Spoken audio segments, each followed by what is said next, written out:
La feuille de charmier. Jules Lequier. Introduction du problème de la science ou comment trouver, comment chercher une première vérité.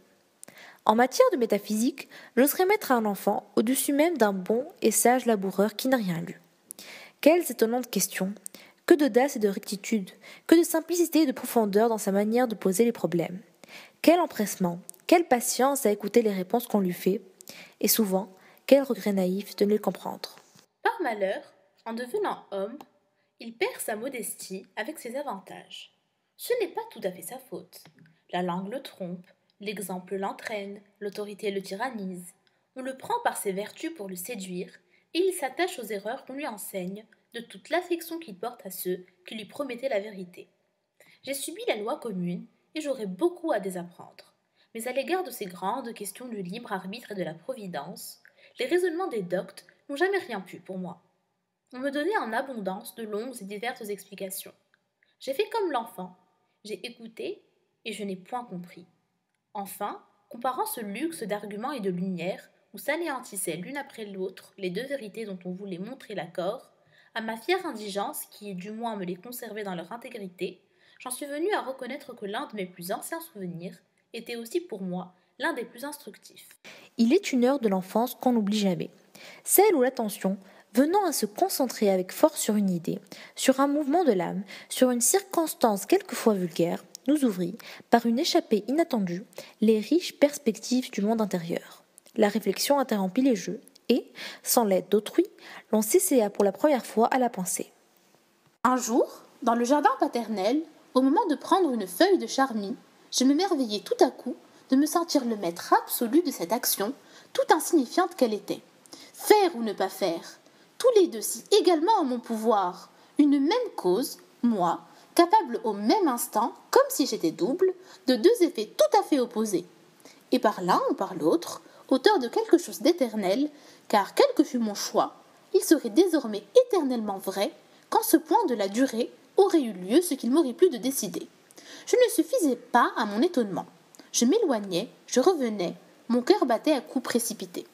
J'allais mettre la main sur la branche et créer de bonne foi, sans savoir, un mode de l'être, quand je levai les yeux et m'arrêtai à un léger bruit sorti du feuillage. Un oiseau effarouché avait pris la fuite. S'envoler, c'était périr. Un épervier qui passait le saisit au milieu des airs. « C'est moi qui les livrais, me disais-je avec tristesse. Le caprice qui m'a fait toucher cette branche, et non pas cette autre, a causé sa mort. Ensuite, dans la langue de mon âge, la langue ingénue que ma mémoire ne retrouve pas, je poursuivais. Tel est donc l'enchaînement des choses.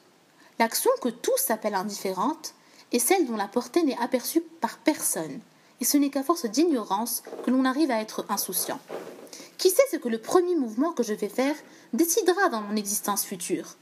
Peut-être que de circonstance en circonstance, toute ma vie sera différente, et que plus tard, en vertu de la liaison secrète qui par une multitude d'intermédiaires rattache aux moindres choses les événements les plus considérables, je deviendrai l'émule de ces hommes dont mon père ne prononce le nom qu'avec respect, le soir près du foyer, pendant qu'on l'écoute en silence.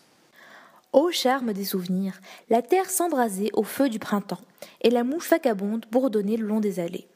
Devant ces fleurs entr'ouvertes qui semblaient respirer, devant cette verdure naissante, ces gazons, ces mousses remplies d'un nombre innombrable d'hôtes divers, à ces chants, à ces cris qui tranchaient par intervalles sur la sourde rumeur de la terre en travail, si continue, si intense et si douce, qu'on eût cru entendre circuler la sève de rameau en rameau, et bouillonner dans le lointain les sources de la vie.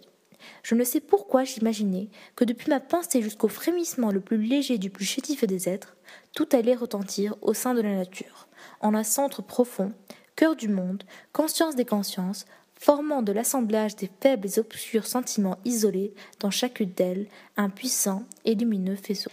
Et il me parut que cette nature, sensible à mon angoisse, cherchait en mille façons de m'avertir. Tous les bruits étaient des paroles, tous les mouvements étaient des signes. Debout, au pied d'un vieil arbre, je le regardais avec inquiétude et avec une sorte de déférence. Quand, la prise passant, il inclinait ou secouait lentement sa tête chenue. Quel est cet oiseau de proie dont j'affronte les cerfs, disais-je en moi-même, ou quel est ce sort glorieux que je me prépare? Toutefois, j'avançai la main, je saisis la feuille fatale. Mais cette détermination présente, au lieu de commencer une suite d'événements, continuer la suite des événements passés par un autre, dès longtemps certain pour quelque être supérieur à moi, et arrivant à son heure dans cet ordre général que je n'avais point fait? Si me sentir souverain dans mon fort intérieur, c'était au fond ne sentir pas ma dépendance. Si chacune de mes volontés était un effet avant d'être une cause, en sorte que ce choix, ce libre choix, ce choix en apparence aussi libre que le hasard, eût été réellement, n'y ayant point de hasard, la conséquence inévitable d'un choix antérieur, et celui-ci la conséquence d'un autre, et toujours de même, à remonter jusqu'à ces temps dont je n'avais nulle mémoire. Ce fut dans mon esprit comme l'aube pleine de tristesse d'un jour révélateur. Une idée, ah, quelle idée, quelle vision, j'en suis ébloui. L'homme aujourd'hui, en rassemblant les réminiscences de ce trouble extraordinaire qu'éprouva l'enfant, l'éprouve d'Erchef. Je ne peux plus distinguer les angoisses de l'un des angoisses de l'autre. La même idée, terrible, irrésistible, inonde encore de sa clarté mon intelligence, occupant à la fois toute la région et toutes les issues de la pensée. Je ne sais comment peindre le conflit de ces émotions. En un point de ce vaste monde animé d'un mouvement continuel et continuellement transformé, où d'instant en instant rien ne se produisait qui n'eût la raison de son existence dans l'état antérieur des choses, je me vis au-delà de mes souvenirs. Je me vis à mon origine. Moi, ce nouveau-né qui était moi. Ce moi étranger qui commença mon être. Je le vis, déposé à son insu en un point de cet univers.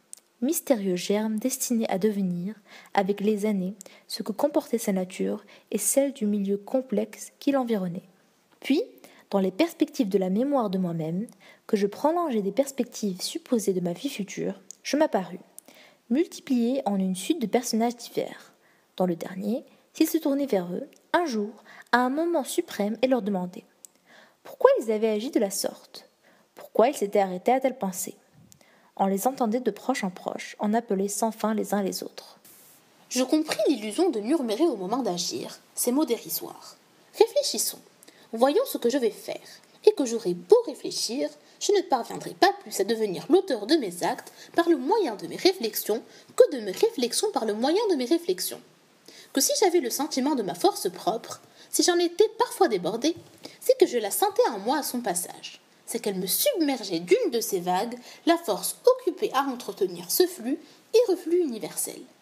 Je connus que n'étant pas mon principe, je n'étais le principe de rien, que mon défaut et ma faiblesse étaient d'avoir été fait, que quiconque a été fait dénué de la noble faculté de faire, que le sublime, le miracle aussi, hélas, et l'impossible était d'agir.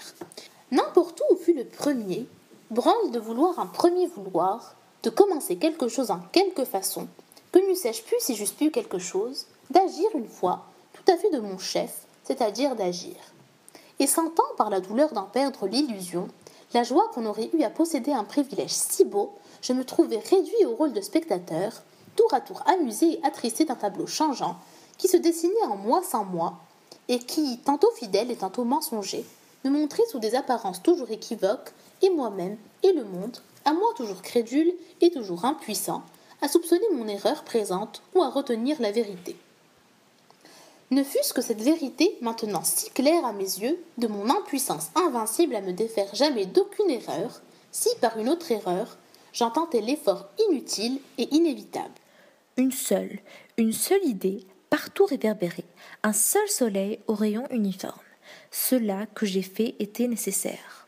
Ceci que je pense est nécessaire. L'absolue nécessité pour quoi que ce soit d'être à l'instant et de la manière qu'il est, avec cette conséquence formidable. Le bien et le mal confondus, égaux, fruits nés de la même sève sur la même tige. À cette idée qui révolta tout mon être, je poussai un cri de détresse et d'effroi. La feuille échappa de mes mains, et comme si j'eusse touché l'arbre de la science, je baissai la tête en pleurant. Soudain, je la relevai. Ressaisissant la foi en ma liberté par la liberté même, sans raisonnement, sans hésitation, sans autre gage de l'excellence de ma nature que ce témoignage intérieur que se rendait mon âme créée à l'image de Dieu et capable de lui résister, puisqu'elle devait lui obéir. Je venais de me dire, dans la sécurité d'une certitude superbe, cela n'est pas, je suis libre.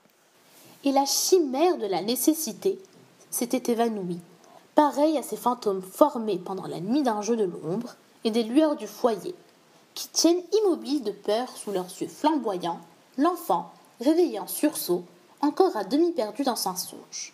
Complice du prestige, il ignore qu'il l'entretient lui-même par la fixité du point de vue. Mais sitôt qu'il s'en doute, il le dissipe d'un regard au premier mouvement qu'il ose faire. Jules Léquier.